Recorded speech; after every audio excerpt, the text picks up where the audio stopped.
दिनांक 1 जून 2024 की शाम दिल्ली बार एसोसिएशन, 30,000 कोर्ट और पथिक लॉयर्स फोरम, दिल्ली द्वारा हर वर्ष की भांति महान स्वतंत्रता सेनानी वीर विजय सिंह, पथिक, की पुण्यतिथि 29 मई के स्मरण में स्मृति व्याख्यान का आयोजन दिल्ली के 30,000 परिसर में किया गया। कार्यक्रम की अध्यक्षता वरिष्ठ वकील खटाना साहब ने की। इसमें मुख्य वक्ता डॉक्टर राकेश राणा रहे और विशिष्ट अतिथि के रूप में एडवोकेट ज्ञानेंद्र अवाना जी मंच पर मौजूद रहे। कार्यक्रम का संचालन युवा एडवोकेट और 30,000 कोर्ट बार एसोसिएशन के निर्वाचित सदस्य प्रदीप नागर ने किया। कार्यक्रम के मंचासीन अतिथियों का विस्तार से परिचय एडवोकेट प्रिया नागर ने कराया। विशिष्ट अतिथि ज्ञानेंद्र अवाना जी ने भारतीय न्याय संहिता पर विस्तार से विचार व्यक्त किए। वहीं मुख्य वक्ता डॉक्टर राकेश राणा ने महान किसान नेता स्वतंत्रता सेनानी विजय सिंह, पथिक, पर अपना व्याख्यान केंद्रित रखा।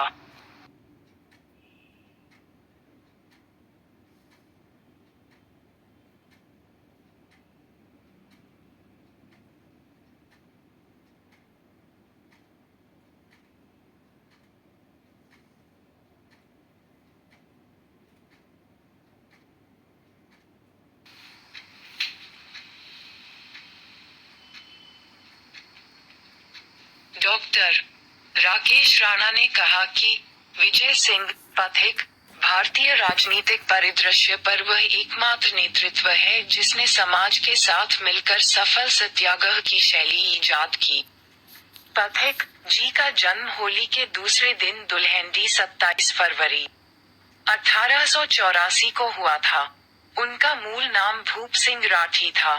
उनके पिता और माता के परिवारों की 1857 की क्रांति में सक्रिय भागीदारी थी।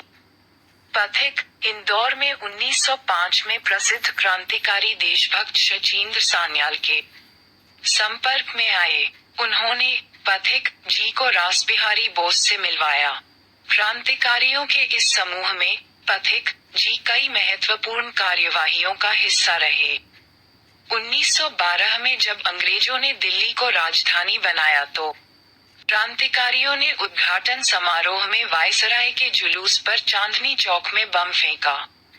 इस कार्यवाही में पथिक जी शामिल थे।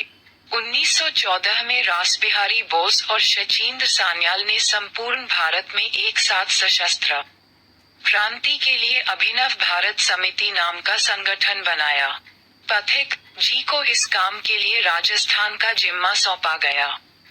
अजमेर से प्रमुख समाचार पत्रों का संपादन और प्रकाशन प्रारंभ किया। बिजौलिया का प्रसिद्ध किसान आंदोलन, बेगू किसान आंदोलन, सिरोही का भील आंदोलन, बरार किसान आंदोलन, ये सब बड़े किसान आंदोलन पथिक जी के नेतृत्व में खड़े हुए। राजस्थान के स्वतंत्रता आंदोलन का विस्तार कर राष्ट्रीय और अंतर्राष्ट्रीय स्तर तक ले गए। उस दौर के बड़े नेता गांधी और तिलक थे। उन तक राजस्थान के स्वतंत्रता संघर्ष की पूरी योजना और परिणामों को पहुंचाया। एनी हडसन के जरिए ब्रिटेन के हाउस ऑफ कॉमन्स में राजस्थान स्वतंत्रता संघर्ष की आवाज को उठाया। रियासतों के दमन और शोषण को समझाने वाली विशाल प्रदर्शनी अधिवेशन स्थलों पर आयोजित की। ये सब पथिक जी की दूरदृष्टि और नेतृत्व शैली को समझने के लिए पर्याप्त है। 1920 में वर्धा में राजस्थान सेवा संघ की स्थापना की गई।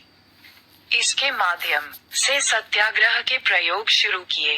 बाद में सेवा संघ की गतिविधियों का केंद्र अजमेर बना। देशभक्त युवाओं को खोज कर आंदोलन में शामिल किया गया। माणिक्य लाल वर्मा, राम नारायण चौधरी, हरिभाई किनकर, नैनूराम और मदन सिंह करोला जैसे देशभक्त और आजाद भारत के बड़े नेता पथिक जी के राजस्थान सेवा संघ की ही देन थे। 1929 में पथिक जी राजस्थान कांग्रेस के अध्यक्ष चुने गए।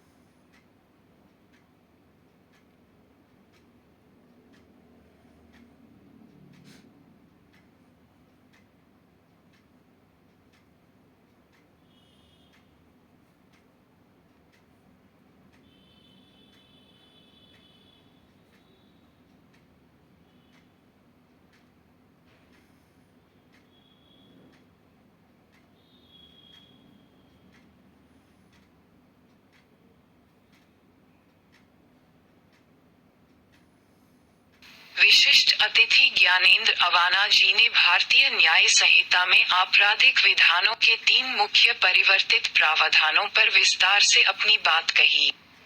नमस्कार, आज हम बात करेंगे जो अभी हमारी देश की पार्लियामेंट, लोकसभा और राज्यसभा ने हमारे जो देश के 3 महत्वपूर्ण कानून हैं क्रिमिनल जिनको पास किया है और अब राष्ट्रपति के हस्ताक्षर होने बाकी हैं, वह भी 1-2 दिन में हो जाएंगे और उसके बाद नोटिफिकेशन होने के बाद ये तय हो जाएगा कि किस तारीख से इनको लागू किया जाएगा। और उसके बाद ये जो हमारे भारत के 3 अंग्रेजी जमाने के जो कानून थे, Indian Penal Code, Criminal Procedure Code और इंडियन एविडेंस एक्ट, इन तीनों को ये रिप्लेस कर देंगे।